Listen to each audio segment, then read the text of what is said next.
안녕하세요. 크립토TV입니다. 이번 시간에는 BIS, 중앙은행의 중앙은행이죠. 여기에서 코인 어떤 규제가 있었는데 이 규제에 대한 기한을 연장했습니다. 무슨 내용인지 한번 살펴봅니다. 영국에서 파이낸셜 타임즈, 지금 블랙락이 곧 있으면 세계 최다 비트코인 보유 기간 타이틀이 눈앞에 있다. 원래는 그레이스케일이었지 않습니까? 원래는 그 비트코인 개수 여기 60만 개가 훌쩍 넘었던 걸로 제가 기억을 합니다. 근데 지금 28만 9천 개까지 줄었고요. 지금 블랙락과 격차가 불과 이제 14,000 개밖에 남지 않았다. 사실 생각을 해보시면 그레이스케일은 이거 GBTC가 나온 지 거의 10년이 다 돼가고 있거든요. 블랙락 좀 얼마나 됐습니까? 딱 4달 됐죠. 1월 10일에 나왔습니다. 4달 지났을 뿐인데 지금 이제 며칠 안 있으면 블랙락이 세계 1위 기간 되겠네요. 어찌됐건 여기 보시면 회의론자였던 비트코인 회의론자였던 레리 핑크 CEO가 비트코인을 보는 관점이 급격하게 선회했다. 자, 거짓말이라고 계속 말씀드리죠. 자, 제가 이제 제 생각입니다. 모종의 딜이 있을 수 있습니다. 보다 그레이스케일에서 사실 바보가 아닌 이상 지금 이렇게까지 거의 3분의 1로 비트코인 쪼그라들었거든요. 아직까지도 높은 수수료, 물론 이제 그 좀 저수수료의 별도 상품 하나 내긴 했지만 이미 늦었죠. 어마어마하게 돈이 비트코인 다 빠져나갔잖아요. 어디로? 블랙락으로, 피델리티로, 아크 인베스트로. 그리고 예전에 그레이스케일 CEO가 이런 얘기 했잖아요. 기업 인수에 대해서 얘기하고 있는 중이지만 자세한 건 얘기할 수 없다. 저는 이거 누군가 그레이스케일을 이제 블랙락이나 피델리티나 골드만삭스나 누가 될진 저도 모르지만 전통 금융 기관에서 여기 누가 그레이스케일 가져갈지 나중에 한번 지켜볼 필요 전 있다고 봅니다. 5월 14일자인데요. 압류한 코인으로 세금을 안 내서 그걸 그냥 충당해 버렸다. 근데 이게 왜 기사가 됐는지 봤더니 2021년부터 거의 1,000억 원이 넘는 가상자산을 세금 체납으로 압류를 했습니다. 근데 왜 이게 기사가 됐냐? 국세청에서 압류했던 코인을 직접 거래소를 통해서 했겠죠. 직접 팔아버려서 세금으로 현금화 시켰다라고 합니다. 사실 전 세계에서 세금을 누가 내고 싶겠습니까? 그것도 이제 세금을 좀 부당하게 이제 투자자 보호도 안 하면서 세금만 이렇게 어떻게 보면 밝히고 있는 거죠. 근데 이 똑같은 뉴스를 보고도 첫 번째 끝까지 추적해는 국세청 너무하다. 해도 너무한다라는 반응이 나올 수 있고요. 두 번째 코인이 사실 자산이 아니라면 솔직히 이제 추징할 때는 피도 눈물도 없지 않습니까? 근데 코인을 현금화 해버렸다. 코인도 이제 자산이구나. 사실은 이 두 가지가 저는 둘 다 맞는 말 같습니다. 이번에 지금 금투세 얘기가 계속 이걸 유예를 할 것이냐. 근데 현재로서는 아무래도 이번에 이제 민주당에서 이제 좌석을 많이 가져갔잖아요. 쉽지 않아 보이는 건 사실입니다. 저도 미래는 모릅니다. 근데 이제 결국에는 지금 유예를 하냐 마냐 전 세계에서 어떤 정부가 세금을 포기할 정부가 있습니까? 특히 코인은 신규 유망 분야가 맞죠. 포기 안 할 것이다 라는 생각이 듭니다. 좀 안타깝죠. 두 개의 고래 지갑이 있습니다. 오늘 바이낸스에서 무려 5천만 달러. 이게 이제 두 개의 고래 지갑 주소를 한번 이렇게 추적이 가능하거든요. 바이낸스에서 791개를 출금했다라는 얘기는 사서 본인 지갑으로 옮겼다. 첫 번째 고래의 평단가는 지난 3월부터 65,264달러. 생각보다 비싸게 샀고요. 무려 4,736개를 샀습니다. 두 번째 고래는 지난해 11월부터 샀기 때문에 평단이 더 낮죠. 45,000달러에 791개를 샀다. 자, 여기서 제가 중요한 질문이 이 고래라고 하는 사람이겠죠. 기관일 수도 있지만 얘네들이 단기 꼭지와 바닥을 알겠습니까? 안다면 지금 몇 회에 걸쳐서 이렇게 분할 매수, 분할 매도를 하겠습니까? 안 하죠. 모르기 때문에 지금 분할 매수, 분할 매도 하는 거죠. 근데 차이점이 있어요. 고래랑 일반 개인들의 차이점. 지금 제가 이제 바닥 부근이라는 표현을 쓰겠습니다. 바닥을 모르기 때문에 본인이 바닥이라고 생각하고 이 정도면 됐다 하는 기준이 있어야 된다. 그 기준이 오면 고래는 사고요. 일반인들은 뭐 이렇게 지루해, 뭐 이렇게 재미없어, 뭐 이렇게 실망스러워 하면서 다 던지는 거죠. 반면에 꼭지 부근, 꼭지 근처에 다다르면 고래들은 그때 뭐 이제 그 한 번에 다 파는 고래도 있겠죠. 근데 대개는 분할로 팔면서 시장을 이제 빠져나오는 거고요. 꼭지 근처에서 일반인들은 이때 뭘 한다? 비투 연결을 합니다.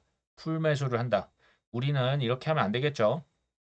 개인적으로 코인의 꼭지, 시장 이번에 사이클 저는 근처에도 가지 않았다. 이거 오래 안 끝납니다. 제가 보면 이제 이거 생각보다 오래 갈 수 있다. 생각보다 더 많이 오를 수 있습니다. 지금 비트코인이 재축적 단계에 진입을 했다. 제가 뭐 저번에 말씀드렸던 렉트 캐피털이죠. 이게 지금 위험 존은 이미 끝났고 재축적 단계로 향하고 있다. 그리고 바닥 지지선을 비트코인 기준 6만 달러로 지금 보고 있습니다. 그리고 지금 조금 이제 매도 압력이 좀 잦아지고 있네. 단기적으로 6만 8천 달러까지도 상승이 될 것 같아. 근데 이런 단기 목표 가격은 사실 중요하지가 않아요. 그러니까 뭐 트레이더 제외입니다. 트레이더에겐 중요하겠지만 우리에겐 중요치 않다. 개인적인 또 생각은 불과 몇 달 지난 다음에 지금의 이 코인 가격들 추억의 가격이 될 가능성, 특히 이제 연말로 갈수록 뭐 전 가능하다 봅니다. 그런데 이제 가격이 이렇게 움직이겠죠. 올랐다, 떨어졌다, 올랐다, 떨어졌다. 그냥 시작과 끝을 한번 이어보니까 훨씬 위에 있겠죠. 그 중간에 얼마나 많은 또 이제 준비가 덜 된 숙제를 하지 않은 이들은 여기서 다 떨어져 나갈 겁니다. 자, 이번 어떤 영상의 핵심 그 기사가 될 수 있을 것 같아요. 바젤 위원회. 여기 이제 BIS 밑에 산하 위원회인데요. 전 세계 뭐 28개국 주로 선진국입니다. 그들을 상대로 특히 은행들의 규제를 하는 곳입니다. 여기에서 뭐라고 발표합니까? 은행들이 암호화폐 공시 의무화 시행 시기를 1년 연기하겠다. 은행들이 지금 코인 이미 ETF가 이제 비트코인 돼가지고 이제 많이 사놨거든요. 이것을 지금 얼마나 가지고 있는지 얘기 좀 하랬더니 얘기를 아무도 안 해요. 얼마나 들고 있는지, 뭘 들고 있는지 안 하니까 의무적으로 시행. 이거 원래 2025년 1월부터 시작을 했거든요. 이 시기를 1년 연기했습니다. 이유는 있습니다. 각국의 이 코인 규제가 천차만별, 뭐 세금도 다르고 뭐 너무나 진척 속도가 다 다르기 때문에 뭐 스테이블 코인 법안도 어디는 올라가 있고 어디는 검토조차 안 하고 있는 것도 있어요. 아, 이거 시간이 많이 필요하겠다. 이게 명분입니다. 뭐 그럴 수 있겠다라는 생각이 드는데 진짜 그런가? 그리고 가장 중요한 게 이게 도대체 뭘 의미하나? 제가 한번 생각을 해본 결과를 좀 말씀을 드리려고 하는 거죠. 이게 이제 사실 기사도 몇 개 나와 있지 않습니다. 중앙은행 그룹이 지금 보면 암호화폐 규제 기한을 연장한다. 이게 이제 25년에서 26년 1월 1일로 연장했다.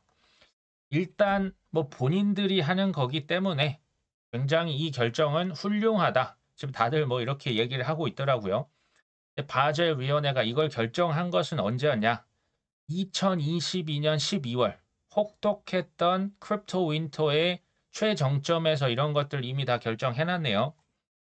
이게 핵심이 뭐냐? 글로벌 전 세계 은행들, 우리로 치면 신한은행, 국민은행, 농협, 하나은행에서 뭐 한다?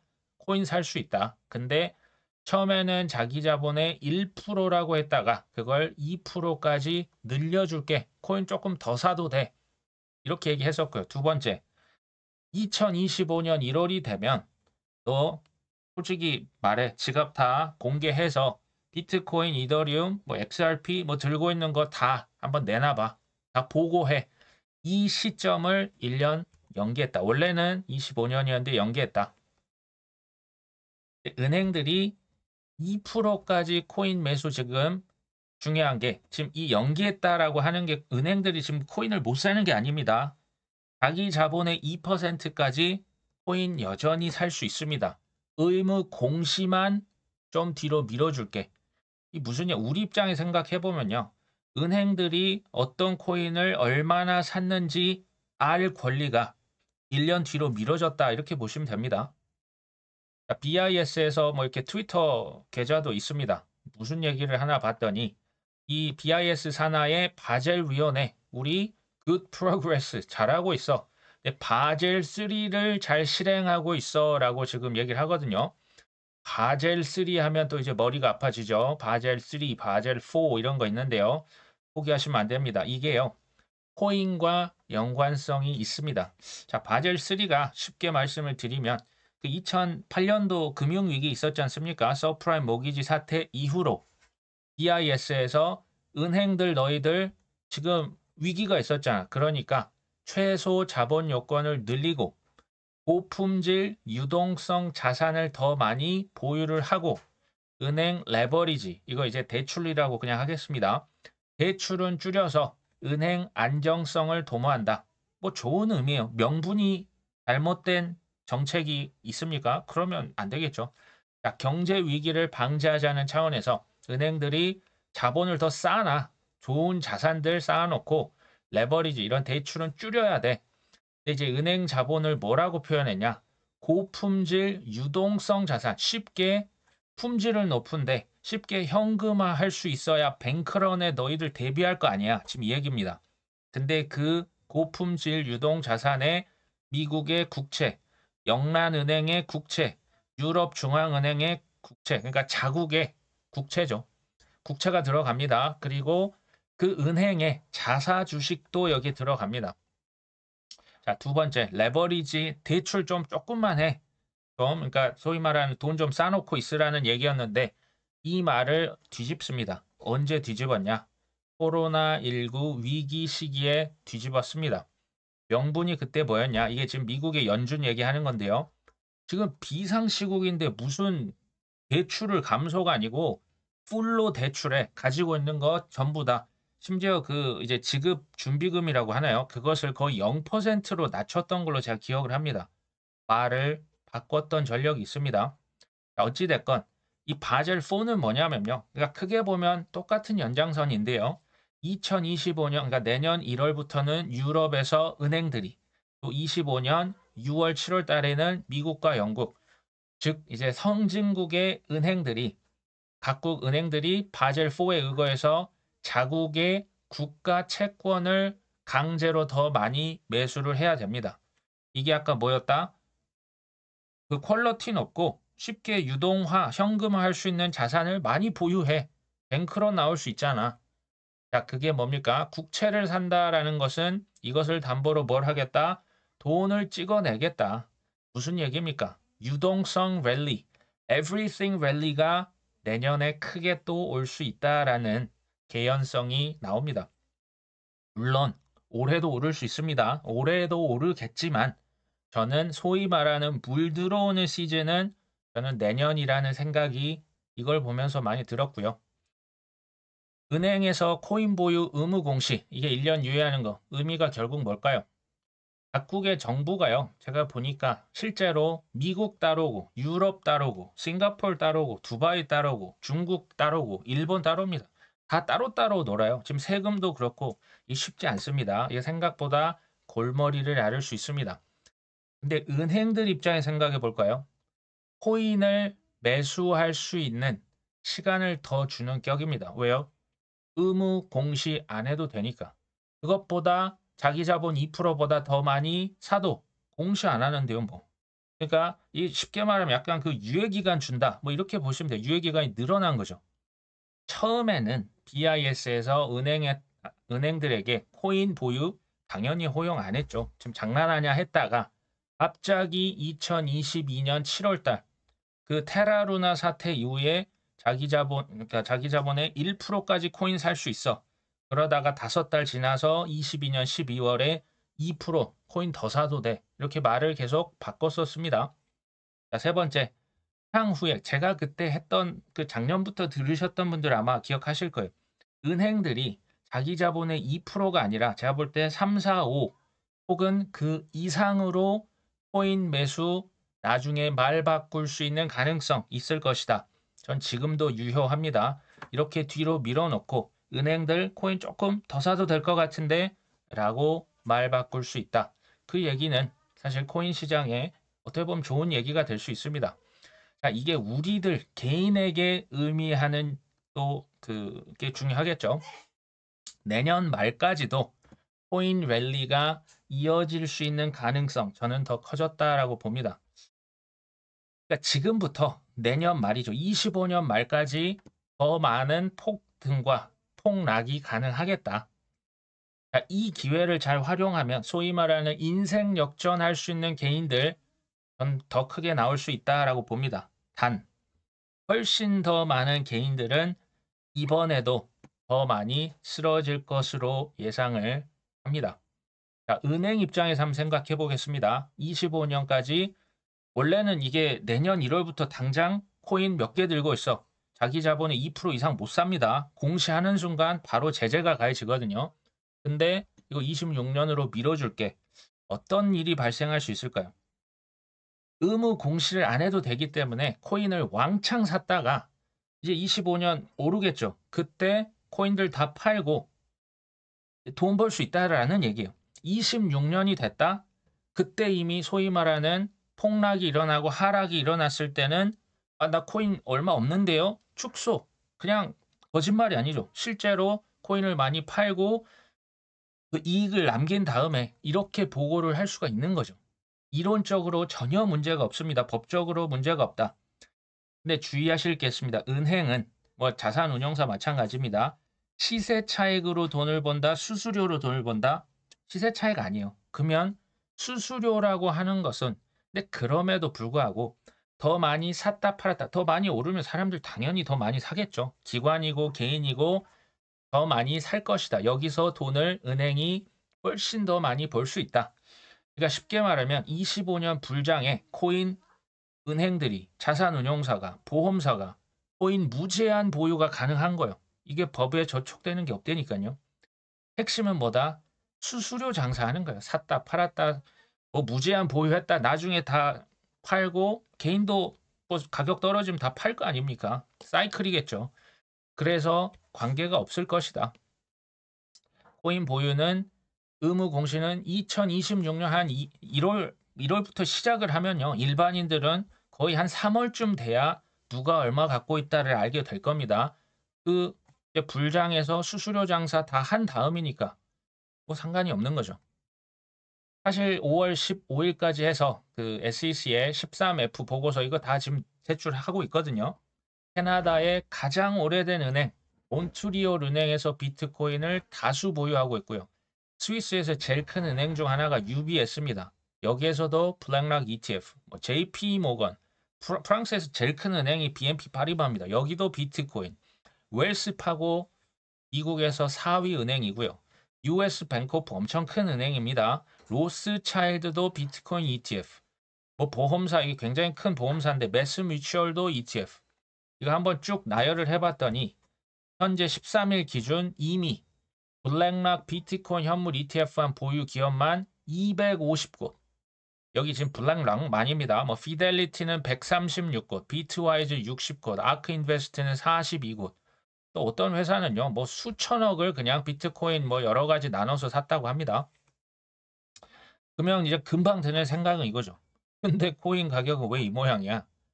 뭐 충분히 이해는 합니다. 근데 가만히 보시면 이 날짜를 보면 보통 1월 10일에 딱 그 승인이 됐고요. 1월 11일 그 다음 날 샀다는 것이 이제 자료로 다 나오고 있죠. 그때 가격 지금보다 사실 훨씬 쌌습니다. 그때 대비해서 많이 저가 매수를 해놨다. 그리고 제 예상이 맞다면 이 조정이 길면 길수록 이때 누군가 많이 사겠죠. 한 8월 정도 돼야 이거 밝혀질 겁니다. 그러니까 이제 불과 이제 뭐 1년 미뤘는데 뭔 차이가 있겠어.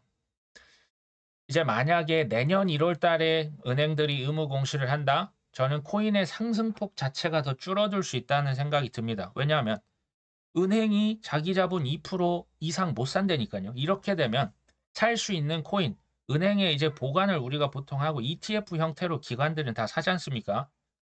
그러면 살 수 있는 코인 이게 제한이 있어요. 근데 이거 1 년만 딱 미뤄 줬더니 코인 가격 떨어져도 상관은 없습니다. 은행 자산운용사는 이미 불장해서 사람들 사팔사팔하면서 수수료 장사 다 했잖아요.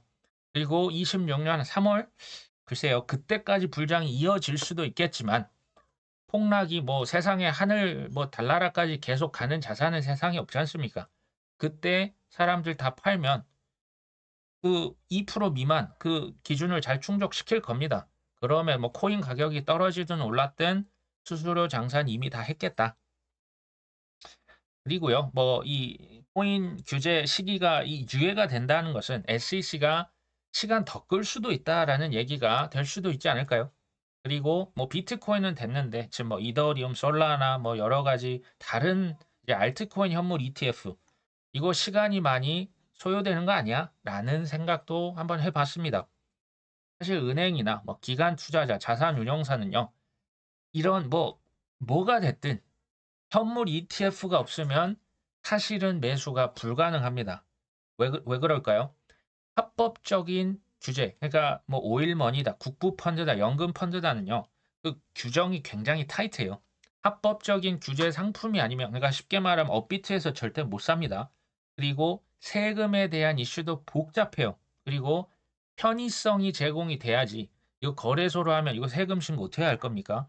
그냥 기존에 있는 증권사 계좌를 통해서 ETF 통해서 하면 너무나 깔끔하죠.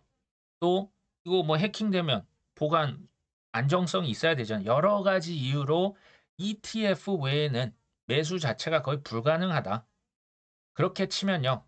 뭐 알트코인 ETF가 조금 연장이 될 수도 있고 또 사람들이 담는 시간도 더 늘어날 수 있다. 조금 길게 보실 필요성이 있지 않나 라는 개인적 생각입니다. 레커 캐피털, 이게 렉트가 아니고 이건 또 레커입니다. 어찌됐건 그 코인 이제 투자하는 회사의 설립자가 최근에 이런 얘기 했다고 합니다. SEC가 ETF, 이더리움 현물 ETF 이거 출시 승인을 거부하면 오히려 가격이 오를 수도 있다.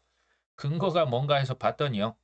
현재 시장에서는 ETF가 이거 거절될 거라는 컨센서스가 뭐 지금 압도적이야. 뭐 될 거라고 생각하는 사람이 거의 없는 거죠. 투자 심리도 약세 쪽으로 기울고 있고 근데 이게 재밌는 얘기래요. 모두가 한쪽에 치우쳐져 있다는 것을 감안하면 부정적인 모멘텀도 반드시 약화될 것이다. 이제 그러니까 여기에서 될 거라고 생각하는 사람이 없기 때문에 오히려 가격이 오를 수 있다. 즉 ETF 이제 거절은 이미 이더리움 가격의 선반영이 끝났다. 그러니까 이제 오를 일만 남았다. 지금 이 얘기를 하고 있는 거죠. 또 다른 사람도 SEC가 이거 ETF 이더리움 거절을 해도 아무 일도 일어나지 않을 것이다. 이더리움의 규제 이거 뭐 아직도 그 증권이야 아니야 뭐 이거 불확실하잖아요. 재단에 대한 SEC의 조사, 발행사와의 소통 부족. 지금 뭐 얘기가 오고 가야 되는데 뭐가 좀 오고 가는 게 많이 적죠. 승인 거부를 예상할 수 있는 악재는 이미 지천에 널려 있다. 다만 그래서 이제 가격에 별 뭐 그 큰 뭐 악재는 이제 없을 것이다 이런 얘기인데 다만 이 지금 ETF 승인 거부했는데 누군가 너 왜 내 거 거부했어 하고 소송을 건다. 그러면 가격이 조금 하락할 수 있다. 소송을 걸면 최소 1년, 2년 가잖아요. 우리가 잘 알고 있지 않습니까? 최소 6개월입니다. 최소. 보통 1년 잡기 때문에 가격이 실망 매물이 좀 나올 수 있다. 근데요. 그 이더리움 현물 ETF 이거 됩니다. 언젠가 돼요. 이게 뭐 올해 아니면 내년에 무조건 이거 될 겁니다. 비트코인 10년을 기다렸는데 뭐 이거 굳이 뭐 1년 사실 뭐 눈 감으면 금방 또 시간 가지 않을까요? 근데 제가 이 기사 왜 가져왔냐? 투자자에게 이런 역발상이요. 저는 좀 많이 필요하다라는 생각이 들었기 때문에 그냥 가져와 봤습니다. 2024년, 뭐 작년이나 지금이나 똑같습니다. 올해는요, 큰 상승도 나오고 큰 폭락도 나올 수 있는데요. 저는 심지어 이게 몇 번 더 나올 수 있다라고 봅니다. 올해 전략은 그래서 그냥 바이 더 딥이고요. 떨어질 때마다 죽죽 하시고요. 제발 팔지 않으시고 보유하는 것 자체가 매우 큰 능력이다. 2025년 어떻게 될 것 같습니까? 그때 가서 생각을 해 보시는 것도 전 나쁘지 않아요. 지금 올해도 끝이 보이지 않는데 뭐 내년까지 좀 내년 더 많이 오르겠죠. 그때 가서 여러 지표들 보고 뉴스들 보고 그때 가서 판단해도 늦지 않을 것이다. 근데 뭐 코인 투자 제가 마라톤에 비유할까 생각을 해 봤는데 마라톤은 아닌 것 같아요. 마라톤은 최소 10 년, 20 년. 그러니까 뭐 예를 들면 뭐 이제 어디 음마 아파트다 재건축 이거 마라톤이죠. 뭐 30 년이 지나도 되냐 마냐 아직도 그러고 있잖아요. 마라톤 같지는 않고 제가 볼 때 한 10 킬로 아니면 한 5,000 미터 정도 달리기? 5,000 미터 쉽습니까? 어렵습니다. 10 킬로 달리려면요. 매일 꾸준히 살도 빼시고요. 짐에 가셔서 계속 뛰셔야 돼요. 훈련이 매일 있지 않으면 10 킬로 뛸 수가 없죠. 한 그 정도 아닌가. 근데 이제 중요한 건 미래의 방향성이 맞냐가 더 중요한 것 같아요. 뭐 속도도 중요하죠. 속력도 중요하지만 방향이 훨씬 중요하겠죠. 그리고 지금 뭐 여러 소음들이 나올 거라고 제가 뭐 이더리움을 비롯해서요. 아니나 다를까 계속 나오고 있습니다. 뭐 13F 그 서류들 하나씩 밝혀지는데도 개의치 않아요. 그냥 코인 시장 끝났구나. 아, 이거 뭐, 뭐 JP 모건이 사건, BNP 파리바가 사건, 글쎄요. 다 소음에 휘둘리고 있는 건 아닌가. 그럴 필요 없다. 그리고 중도 포기 절대 하시면 안 되겠죠. 제가 보면 뭐 이제 미래 나중에 바뀔 수는 있지만 현재 제 관점은 25년 특히 이제 뭐 중반이나 하반기까지도 염두에 두자. 우리가 생각보다 좀 호흡을 길게 하고 가면 좋을 것 같다는 생각 듭니다. 오늘 방송 여기까지 합니다. 끝까지 시청해 주셔서 감사합니다.